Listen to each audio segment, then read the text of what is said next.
हमारे पार्लियामेंट के अंदर 43% पॉलिटिशियंस ऐसे हैं जिनके ऊपर क्रिमिनल चार्जेस हैं, और उसमें से 29% ऐसे हैं जिनके ऊपर मर्डर, रेप, फिरौती, ये सारे चार्जेस हैं। और ऐसा नहीं है कि खाली एमपीज ही हैं, हमारे एमएलए भी इसमें पीछे नहीं है। अगर मैं 2015 दिल्ली इलेक्शन की बात करूं तो उसमें 70 में से 43 नेता ऐसे जीत के आए थे जिनके ऊपर क्रिमिनल चार्जेस थे। और अगर करंट की बात करें तो 37 एमएलए ऐसे हैं जिनके ऊपर क्रिमिनल चार्जेस हैं। और ये ऐसा नहीं है कि किसी ने आरोप लगा दिया या एफआईआर है, ये वो चार्जेस हैं जो सुप्रीम कोर्ट के अंदर फ्रेम हो चुके हैं। मतलब पुलिस गई है वहां पे, उसको एविडेंस कंफर्म हुए हैं, आई विटनेसेस मिले हैं, ये वो चार्जेस हैं। ये प्रॉब्लम तो बहुत ही छोटी सी है कि पार्टीज क्रिमिनल्स को टिकट ना दें और लोग क्रिमिनल्स को वोट ना दें, लेकिन इस छोटी सी प्रॉब्लम के लिए 1999 से लड़ाई चल रही है और अभी तक इसका सोल्यूशन नहीं हुआ है।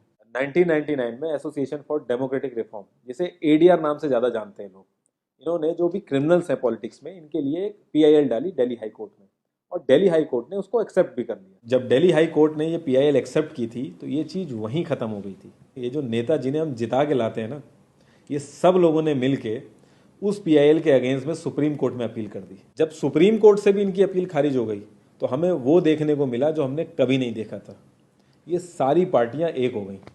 जब हमारे देश की सिक्योरिटी की बात आती है, उरी अटैक हो गया, बालाकोट हो गया, या हमले वाली सिचुएशन बनती है, तब भी ये पार्टियां एक नहीं होती।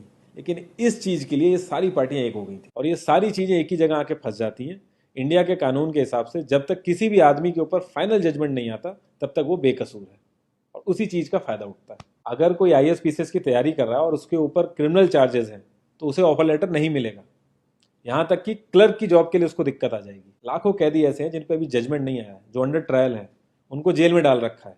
तो ये सारी चीज़ें जो एप्लीकेबल होती हैं सिर्फ पॉलिटिशियंस के लिए होती हैं, बाकी किसी के लिए नहीं। इतने बड़े सांसदीय क्षेत्र में पार्टियों के लिए इतना मुश्किल हो जा रहा है ऐसा कैंडिडेट ढूंढना जिसका कोई क्रिमिनल रिकॉर्ड ना हो। एडीआर की रिसर्च के हिसाब से क्रिमिनल कैंडिडेट के चांसेस 3 गुना ज्यादा होते हैं जीतने के क्लीन कैंडिडेट के मुकाबले। एक क्रिमिनल कैंडिडेट मनी और मसल पावर का परफेक्ट कॉम्बो बन जाता है।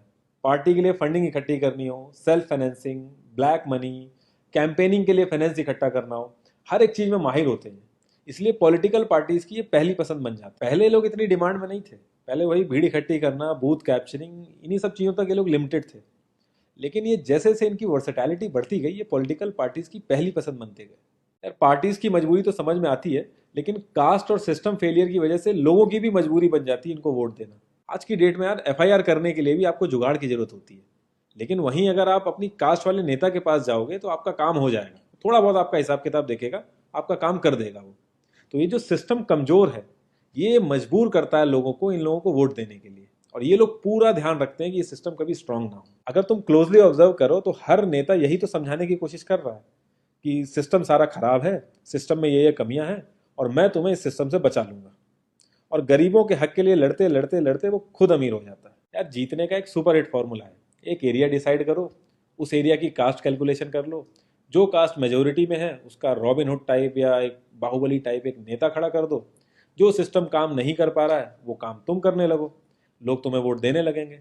इन केस अगर कोई ज़्यादा होशियार बन रहा है या लोगों में ज़्यादा समझ आ गई है तो एक छोटा सा दंगा करा दो, लोगों की मजबूरी बन जाएगा तुम्हें वोट करना। Centre for media studies CMS, इसके हिसाब से लास्ट लोकसभा जो 2019 का था उसमें 50,000 करोड़ से भी ज़्यादा पैसा इन्वॉल्व था। पूरे वर्ल्ड में इंडिया सबसे ज़्यादा पैसा खर्च करता है इलेक्शन में, यूएसए से भी ज़्यादा। तो यार तुम्हें क्या लगता है, इतना पैसा खर्च करके कोई जब आएगा तो वो रिटर्न ऑफ इन्वेस्टमेंट नहीं देखेगा? ऐसे ये सारी पार्टीज आपस में कितना लड़ती रहती हैं, कितने वैचारिक मतभेद हैं इनके आपस में, लेकिन जब भी ट्रांसपेरेंसी इन पार्टी फंडिंग की बात आती है ये सब लोग एक जैसा राग अलापते हैं। ये लोग कभी भी पार्टी फंडिंग में ट्रांसपेरेंसी आने ही नहीं देंगे। एक बार जब ये लोग पावर में आते हैं ना तो पूरा का पूरा सिस्टम इनके हिसाब से चलता है, और जो पुलिस वाले इनके हिसाब से नहीं चलते ना उनका ट्रांसफर हो जाता है। 144 पुलिस ऑफिसर्स 1 लाख लोगों की सिक्योरिटी देख रहे हैं, और जब हमारे नेताओं की बात आती है तो 47,000 पुलिस वाले 14,842 नेताओं को सिक्योरिटी दे रहे हैं। अब बाहुबलियों को क्या जरूरत है सिक्योरिटी की? कभी किसी क्रिमिनल को देखा है जिसके आगे पीछे आईएएस पीसीएस पुलिस वाले जी हजूरी कर रहे होते हैं?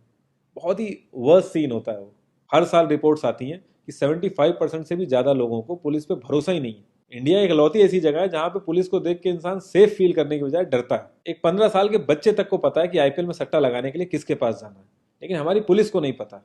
और ये सारा सिस्टम, ये जो वीक सिस्टम है, हमारे नेताओं को बहुत सूट करता है, क्योंकि जिस दिन ये स्ट्रांग हो गया तो इन सब की दुकानें बंद हो जाएंगी। इंडिया की 65% आबादी 35 की एज से नीचे है, जो हमारा लोकसभा है उसकी एवरेज एज है 54 और राज्यसभा की एज 63.5 है।